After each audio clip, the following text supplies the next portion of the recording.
Assalamualaikum warahmatullahi wabarakatuh. Saat ini saya sedang menuju rumahnya Mbak Yeni dan Mas Agus ya. Ya, jadi ini adalah kelanjutan dari konten yang sebelumnya yang ada di link ini ya.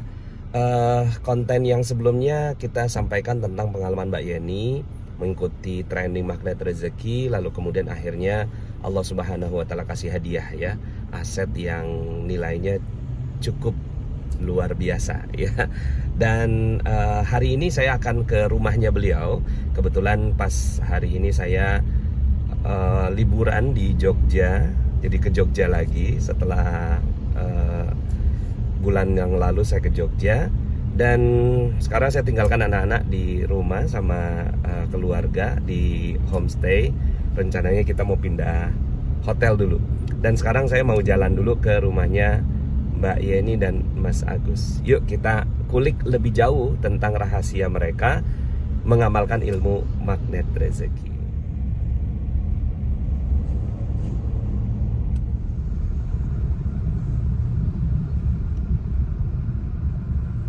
Oke, kita sudah sampai di rumahnya Mbak Yeni nih. Masih di pinggir jalan sih. Nah, ini Mbak Yeninya. Oke, saya nggak berani masuk Mbak Yeni. Ini kayaknya tengah kota banget ya. Ini Komplek Kraton Paku Alaman. Iya, ini Iya, jauh banget ya. Ini komplek ya. Kita Jadi, pinggir jalannya. kalau Jogja itu kan dulu rajanya dua Ada Keraton Hamengkubuwono sama Paku Alaman. Oke. Kalau yang Hamengkubuwono yang dekat Malioboro itu yang akhirnya jadi gubernur. Kalau Paku Alaman itu yang jadi wakil gubernurnya. Oke. Kompleksnya di sini kalau keratonnya Paku Alaman. Iya. Terus rumahnya Mbak Yeni depan ya. Termasuk rumah yang sekarang kita tempati. Itu tuh rumahnya cucunya terahnya Paku Alaman 1. Dulunya. Iya. Miliknya. Iya. Oh gitu. Jadi di belakang tuh, persis di belakang rumah tuh joglonya Paku Alaman. Jalannya sebenarnya sih bisa masuk mobil, cuma saya nggak berani aja. Nah ini dia nih, Masya Allah udah dipugar ya Mbak Yeni ya. Iya, direnovasi sedikit. Nomor 128. Biar lebih rapi. Masya Allah. Assalamualaikum ya ahlal bait. Tuh Masya Allah. Rumah Silda Ustadz. Iya. Ini yang dititip minta doakan di Tanah Suci nih. Iya, minta titip. Insya Allah kita gerbak rumah sekarang ya. Astagfirullah.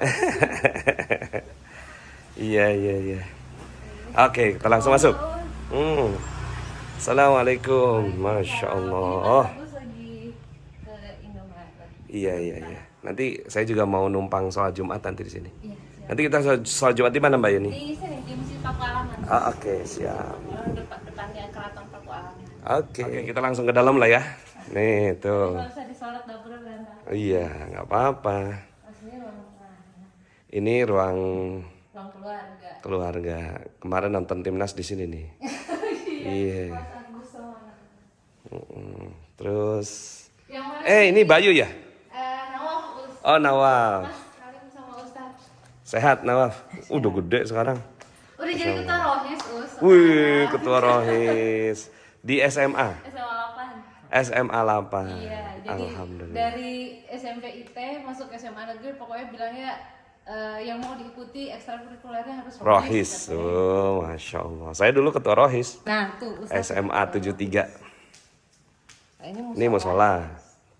Ini ruangan yang paling sering digunakan sama Paling sering anak-anak digunakan ya. buat jadi setiap kali selesai sholat pada ngumpul-ngumpulnya buat ngobrol di sini. Iya, ini tempat wudhunya, Masya Allah. Ini Cakep sih banget. berantakan ya Us. Iya. Ini sih taman aja buat duduk-duduk pada Anak Mbak Yeni 4 ya? iya, anaknya cowok semua. Cowok semua. Kalau Ustadz 6 cewek semua. Cewek semua. Alhamdulillah. Saya nggak dapet biar satu. Iya. Namanya kehidupan. Ada ikan koinnya ya, Masya Allah. Oke, terus kita kemana nih? Katanya pas kamarnya 9 Mbak Yeni. Aduh, iya Ustadz. Kita coba hitung ya. Tadinya ini 2 kamar, tapi terus Rombak. biar jadi 1 kamar. Oke. Ini Ini 1, di sana 2 kamar. Sana. Terus di sini 1. Sini 1.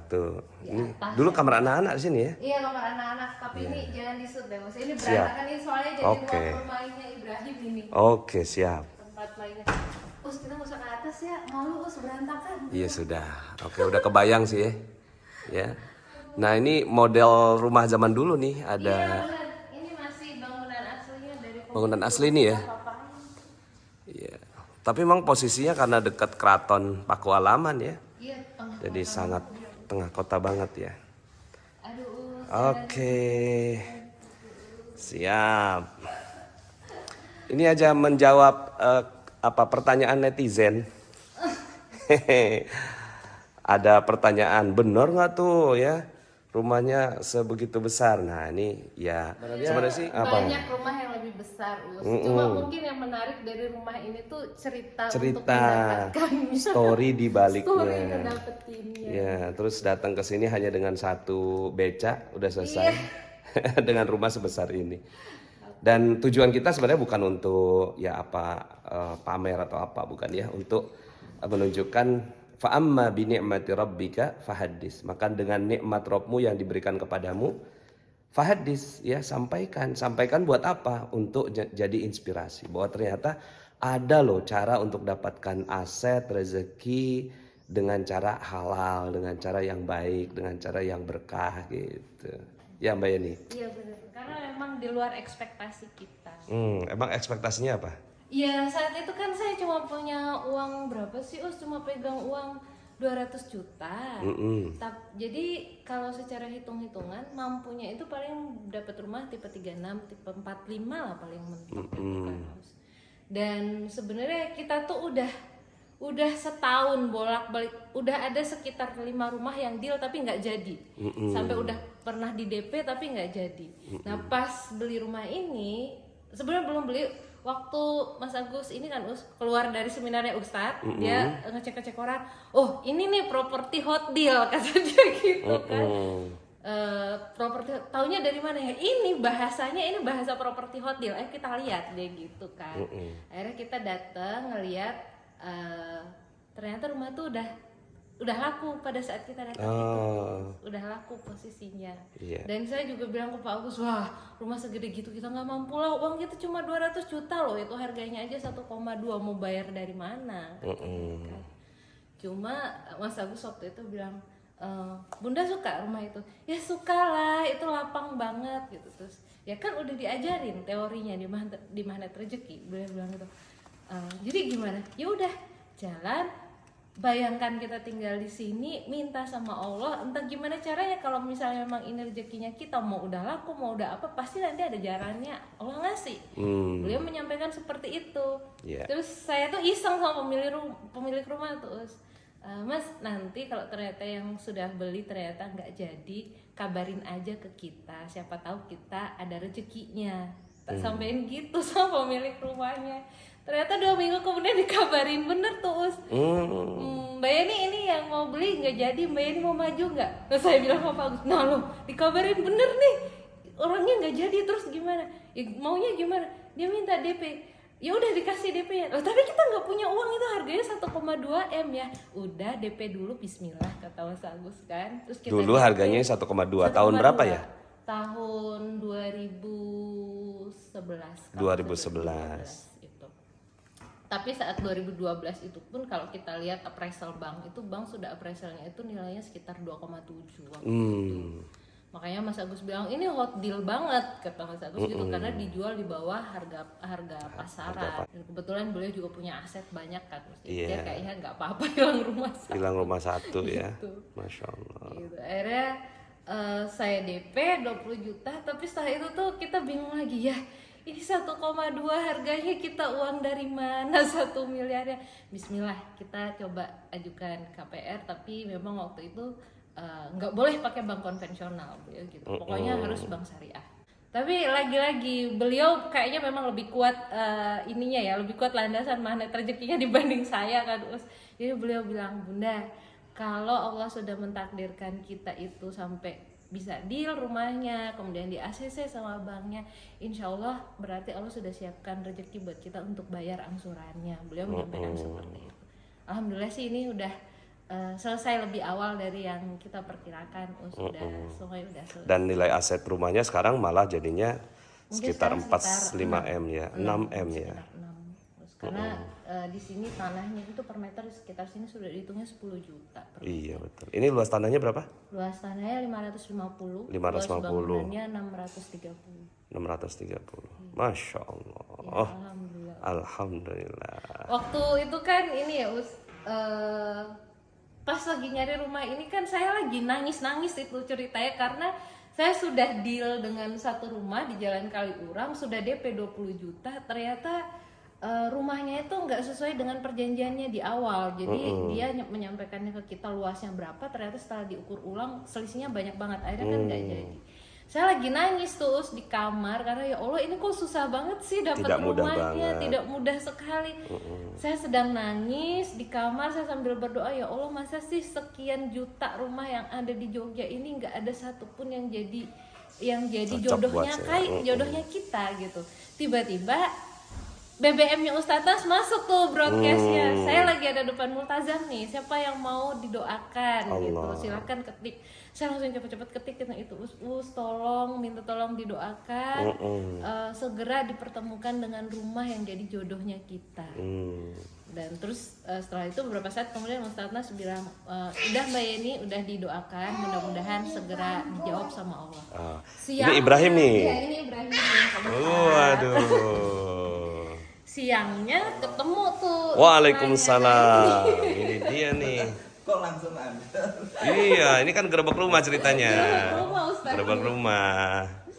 Siangnya tuh Terus kita dapat prosesnya, kayak apa sih prosesnya? Ya, siangnya ketemu iklannya rumah ini, sore laporan sama si bos ada iklan yang menarik, besoknya dilihat. Nah itu tuh ceritanya tuh begitu. Siap. Makanya memang tahun 2012. Makanya memang ya yang punya di Jogja itu orang kayanya banyak kan gitu. Yang punya gitu. rumah lebih banyak, lebih besar dari itu Iya, banyak. pastinya. Tapi yang spesial buat kita itu adalah cerita pada saat kita mendapatkannya, sesuatu yang memang sangat-sangat di luar ekspektasinya kita. Dan saya tuh sampai saya baru punya gorden itu setahun setelah punya rumah baru bisa beli gorden. Beli sofa yang di depan itu tadi itu 6 bulan setelah pindah baru punya sofa itu. Dan saya ingat waktu itu Ustadz Mas itu kan sempat nasehatin gini ke saya kan, hati-hati kadang-kadang ketika kita punya sesuatu, apalagi ini sesuatu yang kita impikan, kita dambakan dari lama, kadang-kadang setan itu bujukin kita untuk nurutin hawa nafsu gitu. Hawa nafsu kita pengen ngisi, pengen apa, pengen mempercantik sampai mungkin di luar dari kebutuhannya kita. Saya jadi hati-hati banget itu makanya agak lama. Jurus kerangkeng uang. Iya benar Tapi memang ternyata benar seperti yang Ustadz bilang, karena ya itu kadang-kadang kita didorong untuk nih beli ini beli apa segala macam yang buat apalah menuruti nafsunya kita. Nah itu alhamdulillah dapat. Saya ingat banget itu pertama Ustadz mungkin udah lupa waktu itu pada saat Ustadz ke Jogja kita minta Ustadz datang ke rumah buat doain. Nah, Ustadz ngasih nasihat itu. Iya. Nancep berarti nasihatnya waktu itu. Semua yang Ustadz omongin tuh nancep dan itu akhirnya jadi pegangan. Iya, Masya Allah. Alhamdulillah. Ini nih yang setiap kali saya sudah mulai berpikir dengan logika sebagai manusia, beliau selalu mematakan enggak, Allah tuh enggak gitu. Jangan takut minta gitu. Jangan takut minta. Oke. Beliau ini yang selalu menguatkan saya. Jadi video kemarin itu Mas Agus itu banyak dapat respon ya. Terus kemudian saya rasanya kok pengen langsung gerbek rumah. Pas mumpung saya lagi ada di Jogja. Kita yang malu. Malu ya. Malunya kenapa? Iya, apa ya, kita belum apa-apalah, bahkan mungkin ini kan karena dikasih Allah aja, juga doanya Ustadz Nasrullah dan teman-teman. Ya mungkin karena mungkin kita apa ya, maksud saya yang dikasih Allah itu dari yang kita kerjakan itu Nggak sebanding. tidak sebanding. Mm-mm. Jadi yang kita kerjakan dengan yang Allah karuniakan, Allah anugerahkan itu tidak sebanding gitu. Mm-mm. Ibarat kita ngerjain cuma sedikit, Mm-mm. Allah kasih terlampau banyak. Masya Allah. Alhamdulillah. Ya, Iya. mungkin wasilahnya dari dulu spiritual partnership, sekarang Ilmu magnet rezeki. Ya, jazakallah. Itu nanti tuh hidup kamu tuh akan jauh lebih berubah gitu kan. Makanya oh nggak ada bacaannya, ya nggak ada, kamu sholat aja 5 waktu gitu kan. Tapi kalau biasanya sholatmu itu bolong-bolong, sekarang genepin 5 waktu. Kalau biasanya 5 waktu ya tapi di akhir, sekarang Di awal. bagusin di awal gitu. Cuma hal-hal sederhana seperti itu aja. Jadi nggak ada amalan khusus. Nggak ada gitu. Makanya akhirnya saya bilang nggak ada. Kalau ditanya amalan khusus apa, orang kita juga masih sama-sama belajar. Cuma kan ini loh, pemahaman yang selama ini nih kita keliru, yuk balikin yuk yang benar kayak gimana. Allah tuh maunya kita kayak gini loh gitu. Itu sebenarnya yang diajarkan sama Magnet Rezeki.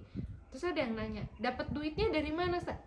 Setelah Magnet Rezeki, oh Magnet Rezeki itu ngajarin bagaimana cara kamu itu tetap keep positif dalam situasi apapun yang kamu hadapin, teman. Karena apa? Rezeki itu datangnya tuh di hati yang tenang, di jiwa-jiwa yang tenang. Lah kamu kalau nggak positif nggak bisa itu datang tuh yang kayak gitu tuh. Datangnya bisa dari mana saja. Datangnya dari mana aja. Tapi nggak ada. alat tampungnya itu namanya Nah, hati yang tenang. Hati ini yang harus dikuatin. Ini semalam tuh saya excitednya Us, itu 60-70 orang yang bergabung itu betah banget tunggu sampai 2 jam Us baru selesai. Saya bilang, udah ya, ini udah jam 10 loh. Enggak Mbak, lanjut dong, lanjut. Masya Allah. Jangan, tak bilang kan. Dari Ini awal udah ke jam akhir 10. ya. Iya, dari jam 8 gitu terus Mantengin terus. live itu sampai dan jumlahnya segitu aja terus itu. Iya, Kan berarti iya, kan iya. disimak ya Us. Ya alhamdulillah. Saya coba berpikirnya, iya mungkin benar ya kayak kata Mas Agus ya. Orang-orang yang ada di situasi seperti kita dulu, mereka butuh itu gitu. Butuh pencerahan. Ya, Dan yang mungkin kalau yang dikerjakan itu ini ya apa, karena misalkan usaha gitu ya, harapannya kan dapat langsung, misalkan jualan ya ramai gitu kan. Tapi gimana ketika itu tidak sesuai ekspektasi, sepi gitu ya kan, Mas? Sikap seperti itu yang muncul dan dilatih di Magnet Rezeki. Bagaimana hati itu tetap tenang. Kenapa tenang? Karena kita yakin sebenarnya rezeki dari Allah, dan insya Allah ini akan sukses, akan berjalan gitu, Gus. Tetap ikhtiar, tetap usaha, tapi kita tuh dengan keyakinan bahwa insya Allah Allah itu akan kabulkan yang kita mohonkan. Doa kita itu akan dikabulkan gitu.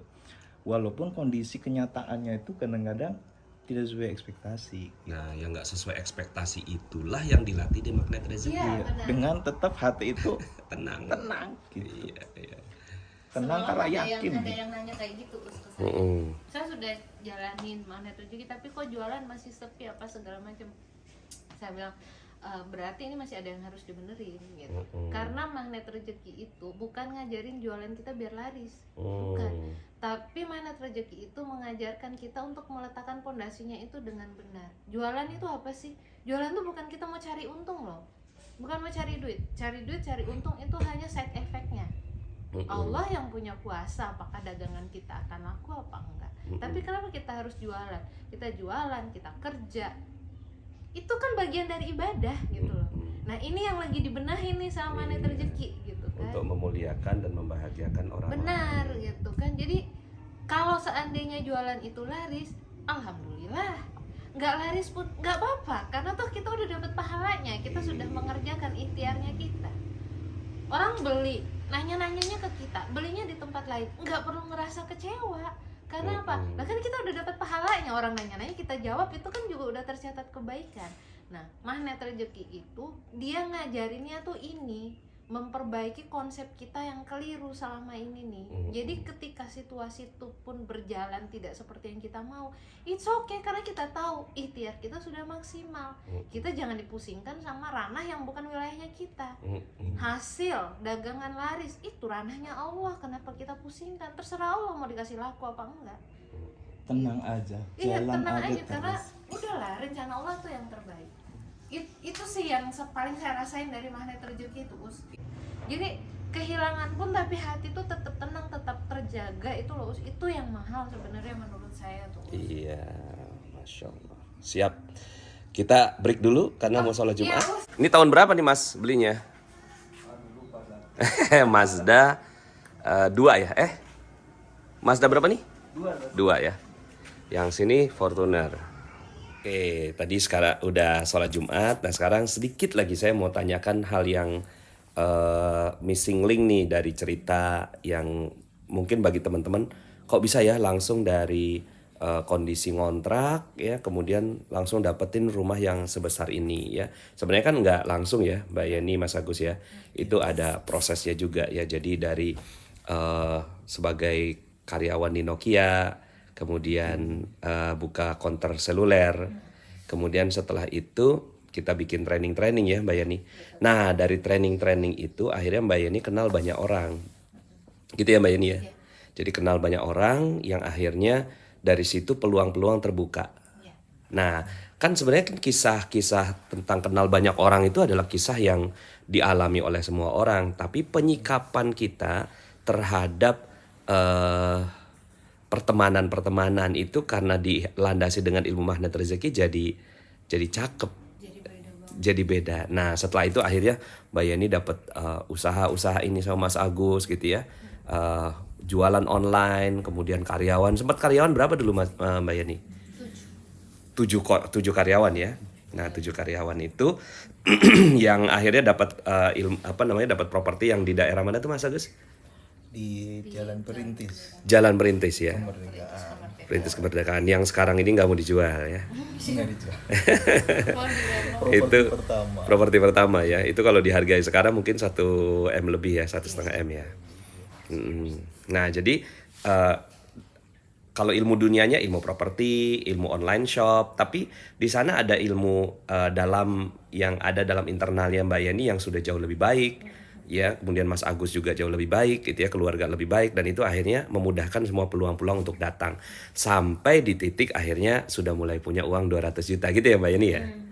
Ya, sampai punya uang 200 juta dari jualan-jualan online, terus kemudian akhirnya mulai cari-cari rumah.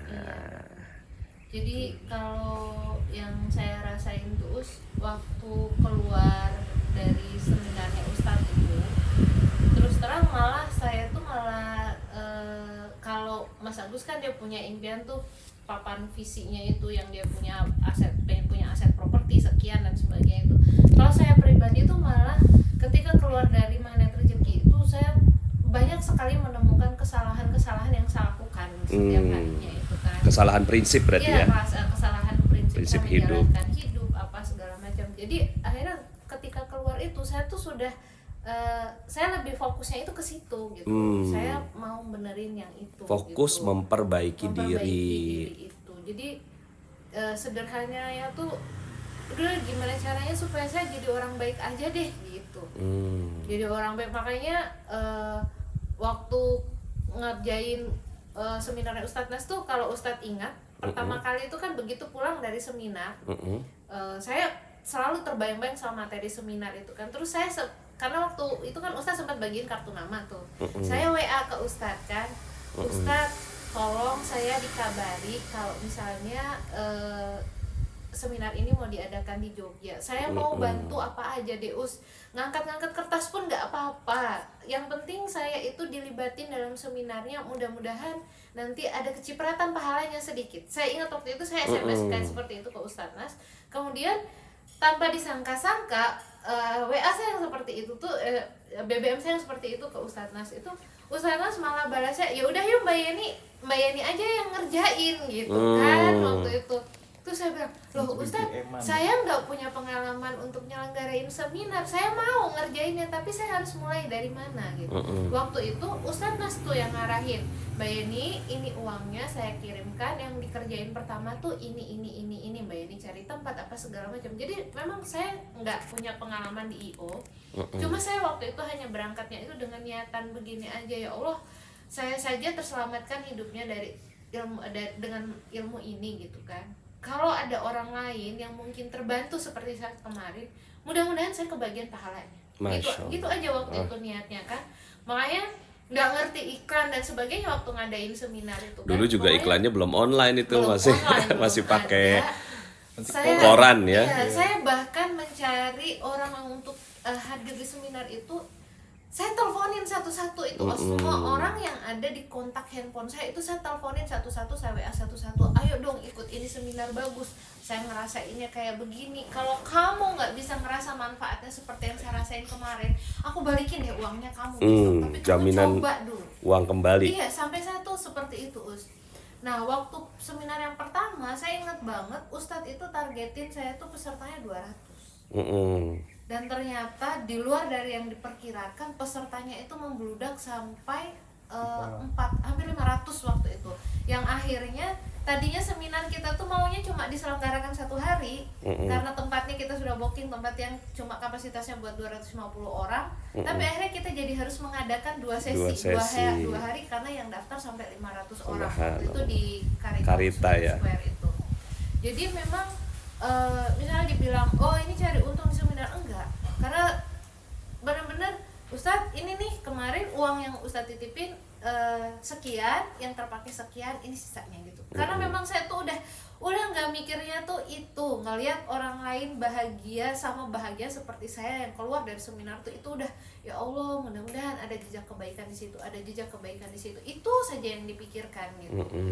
Jadi memang waktu itu di masa 1-2 tahun tuh kayaknya kayaknya saya tuh hilang keinginan untuk nyarinya sama masalah duit dan sebagainya nih, karena di mana rezeki juga Ustadz itu mengajarkannya itu begini, masalah rezeki Allah itu memberi sesuai dengan kapasitasnya kita.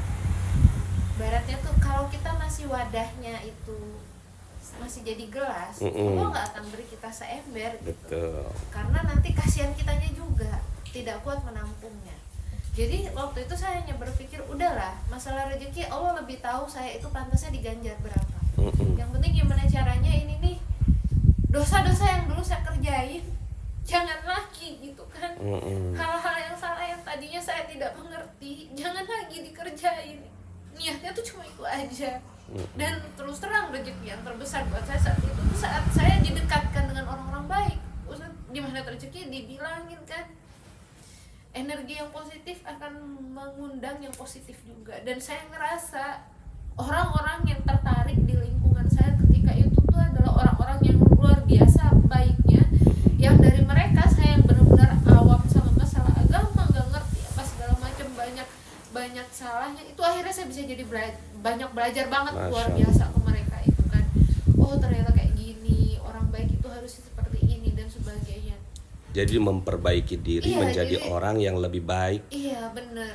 Masalah rezeki itu nggak tahu ya Us. Saya sempat merasa gampangnya tuh, sempat merasa kayak gini ya Us pada saat itu tuh. Ya Allah, saya tuh kemarin minta rezeki itu saya cuma pengen anak saya bisa bayar sekolah. Kemudian mereka kalau mau minum susu ada susunya gitu kan. Tapi kemudian Allah kasih rezeki segede ini nih, saya nggak minta sebanyak ini loh ya Allah. Engkau tuh ngasih sebanyak ini tuh sebenarnya tuh mau buat apa ini? Apa maksudnya Engkau menitipkan rezeki sebanyak ini lebih dari yang saya minta? Tolong ya Allah, saya tunjukin gitu.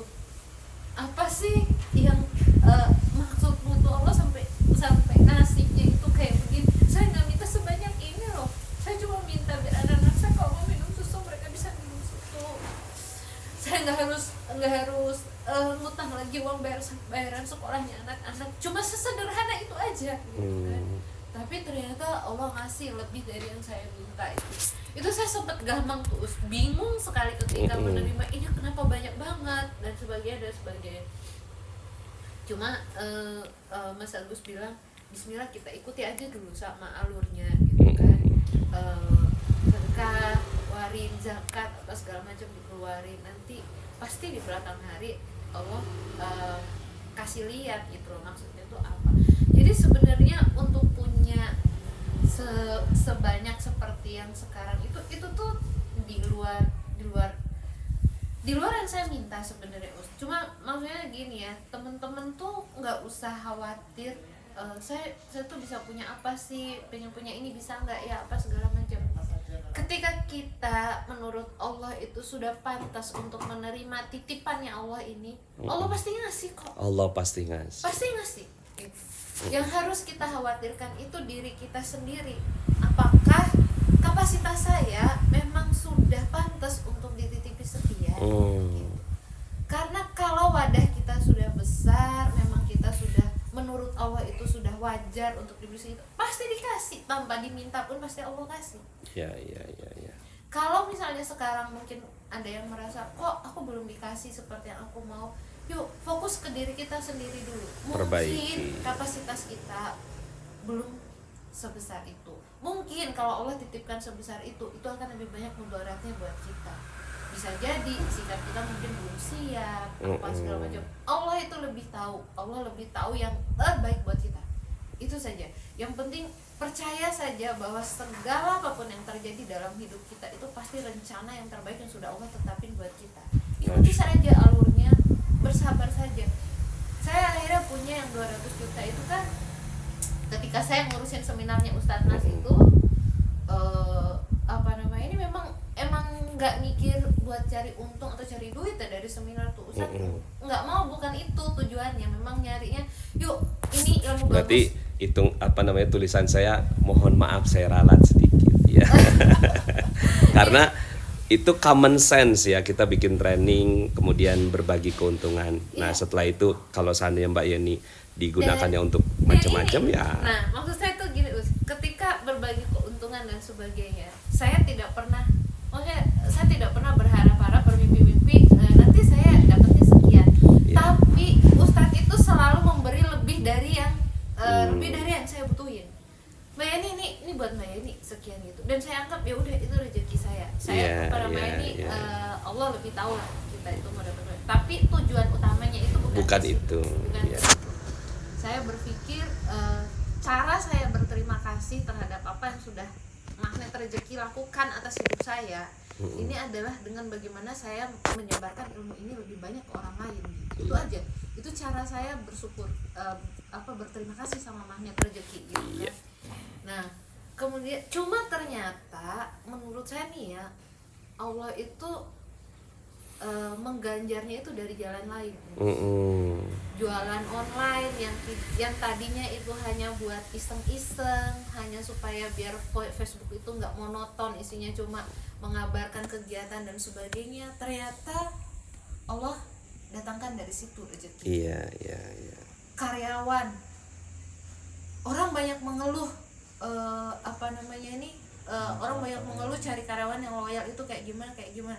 Karyawan saya itu masya Allah, saya nggak nyuruh pun mereka itu sebelum mereka mulai kerja mereka sholat duha dulu di toko tuh Dan buat saya ya Allah, saya tuh sampai ya Allah, apa sih yang saya kerjakan sampai saya tuh diganjar dengan dipertemukan sama orang-orang baik seperti ini gitu, yang bahkan sampai hari ini karyawan-karyawan saya sudah tidak bekerja dengan saya Setiap saya ada butuh pertolongan apa di rumah, mereka orang pertama yang akan datang ke sini sampai hari ini Sampai hari ini hubungan kita masih sangat terjaga luar biasa baiknya. Mereka keluarga terdekat saya, dan menurut saya itu rezeki saya yang terbesar. Kadang-kadang saya ngerasa apa ya, kenapa saya didekatkan dengan orang sebaik ini ya. Mungkin loh mungkin bisa jadi kesabaran kita mengurusi sekian banyak orang ketika mengurusi seminar itu bisa jadi nih Allah ganjar dengan kita tuh dideketin sama orang-orang baik seperti ini. Ini rezeki yang utama. Toko saya nggak akan mungkin omsetnya bisa seperti itu kalau bukan karena karyawan saya ini yang begitu luar biasa. Mereka itu mau kerja aja duha dulu itu tanpa saya suruh, mereka inisiatif sendiri. Azan berhenti jualan. Kalau ditanya misalnya, kok bisa jualannya jadi banyak? Saya pernah dapat untung ratusan juta tuh dari jualan, gitu kan? Ya saya juga nggak tahu, karena yang saya kerjain juga kayaknya standar-standar aja. Saya gaptek, benar-benar gaptek sampai sekarang. Nggak ngerti strategi marketing di internet itu yang kayak orang banyak kursusin segala macam itu, saya nggak ngerti. Saya bilang nggak ngerti, Allah aja yang ngatur itu. Iya. Nah, Jadi mudah-mudahan teman-teman semuanya yang lihat video ini jadi tahu alurnya ya. Jadi alurnya itu sebenarnya alur yang Allah sediakan dari Allah sendiri. Jadi sutradaranya ya Allah sendiri. Kita cuma ngejalanin apa yang Allah Subhanahu wa taala inginkan pada kita, yaitu menjadi orang baik, positive thinking, positive feeling, positive motivation ya. Dan akhirnya ya Allah yang kasih hadiahnya. kayak rumah ini nih saya kadang suka mikir, kenapa ya kok kita nggak minta rumah yang sebesar ini? Allah kasih. Tapi saya ingat waktu Ustadz Nas dan Mas Agus ngerjain proyek di Solo yang pengen bikin proyek perumahan muslim. Bisa dibilang itu kan proyek tuh benar-benar kita kayak nggak dapat untung kan? Iya betul. Saya sampai waktu itu sempat protes sama Mas Agus, ngapain sih ngerjain proyek yang nggak ada untungnya? Tapi Mas Agus bilang gini, Dek, itu yang mau dikerjain itu proyek perumahan muslim loh. Proyek perumahan muslim, di dalamnya ada masjidnya, di dalam ada masjidnya, ada rumah tahfiznya. Kalau ayah ngerjain itu, mungkin loh setiap kali ada orang sholat di masjid yang ada di perumahan itu, kita kebagian pahala. Allah. Itu nggak ada untungnya kan proyek itu terus. Iya, betul. Benar-benar kita nggak ada untungnya. Benar-benar kita cuma ya udah kita selesaikan amanah kita sama orang, proyek sampai selesai, rumah jadi dan sebagainya. Kemudian kita nggak ada untung sama sekali. Tapi saya ngerasa bisa jadi keikhlasan hati yang untuk dengan niatan yang itu, kita tuh pengen punya perumahan muslim yang ada masjidnya, ada rumah tahfiz di dalamnya, anak-anak bisa belajar di situ. Mudah-mudahan orang yang menempati rumah di situ, rumahnya itu bisa jadi surga sebelum surga sebenarnya gitu kan. Ketulusan niat itu yang akhirnya Allah kasih dalam bentuk rumah ini ya. Jadi rumah ini setelah itu ya, setelah proyek Solo ya. Setelah proyek Solo. Jadi teman-teman semua, saya pada saat itu bikin seminar spiritualpreneurship, kemudian lanjutannya adalah training property. Nah setelah itu saya berpikir bahwa nggak semua orang sukses itu di bisnis properti, sehingga akhirnya kenapa Materi Magnet Rezeki ini sekarang lebih ke arah pemurnian diri, pembersihan jiwa, kemudian juga perbaikan hati, karena memang itu adalah kuncinya. Iya benar. Oke. Terakhir Mas Agus, ya ada closing statement. Tadi saya di mobil tuh bilang Mas Agus hati-hati sekali takut salah bicara katanya. Jadi menyerahkan pembicaraan lebih banyak ke Mbak Yeni. Iya, saya takut salah bicara. Maksudnya salah bicara, jangan-jangan nanti penerimaan teman-teman semua bahwa yang ada ini hasil usahanya kita, tangan kita, padahal bukan. Gitu. Bukan dari tangan-tangan kita cuma mengerjakan aja yang di seminar itu Magnet Rezeki. Intinya perbaikan yang nyangkut banget ya. Kalau mau hidup kita nikmat, jangan mengerjakan dosa. Nah, itu yang nancep banget gitu. Jadi saya tuh hati-hati gitu. Kadang-kadang tuh misalnya jualan online, misalnya udah besar, tahu-tahu kita tahu bahwa ini tidak baik. Ya sudah, itu harus ditinggal, kita tinggal. Gitu. Padahal omsetnya udah besar. Bukan karena apa-apa, karena kita sudah tahu itu nggak tepat. Tidak tepat gitu. Mungkin kalau kita cari alasan bisa, mungkin ini kita, tapi kan ada ininya, tapi ada itunya. Tetapi dari hati itu kayaknya kok nggak kena ya. Kayaknya enggak deh gitu, nggak bener gitu. Jadi secara barang halal, bagus gitu ya, manfaatnya juga orang kerasa gitu. Tapi hati yang jadi ukurannya Mas Agus ya. Orang juga manfaat, ya bagus kok gitu. Cuma kita kan tahu ya, kemudian kita tanya hati, kayaknya enggak deh gitu. Kita tinggal. Dan insya Allah terus usahanya apa? Ya belum tahu. Belum tahu apa. Itu dalam proses pencarian produk-produk apa yang mau dijual ya. Saat udah gede ya, ini kan nggak bagus, tinggal gitu. Tinggal walaupun omset Iya. bukan karena nggak ada yang beli, Iya. tapi karena kita tahu gitu. Iya. Nanti gantinya dari Allah gitu. Hati-hati dari dosa, dan itu adalah pesan pertama juga yang saya dapatkan dari Kiai ketika ingin rebound dari minus 21 miliar yang saya alami. Oke Mas Agus, terima kasih. Mbak Yeni, terima kasih ya, luar biasa. Mudah-mudahan Allah berikan keberkahan buat rumah ini, insya Allah. Apalagi ya ada kalimat la ilaha illallah Muhammadur Rasulullah ya di ruang. Oke, terima kasih ya. Siap. Ini rumah hasil doanya Ustadz. Masya Allah. Terima kasih, sampai jumpa dalam video selanjutnya ya. Mudah-mudahan ini menginspirasi dan menjadi jalan kebaikan buat teman-teman semua yang nonton. Assalamualaikum warahmatullahi wabarakatuh. Waalaikumsalam.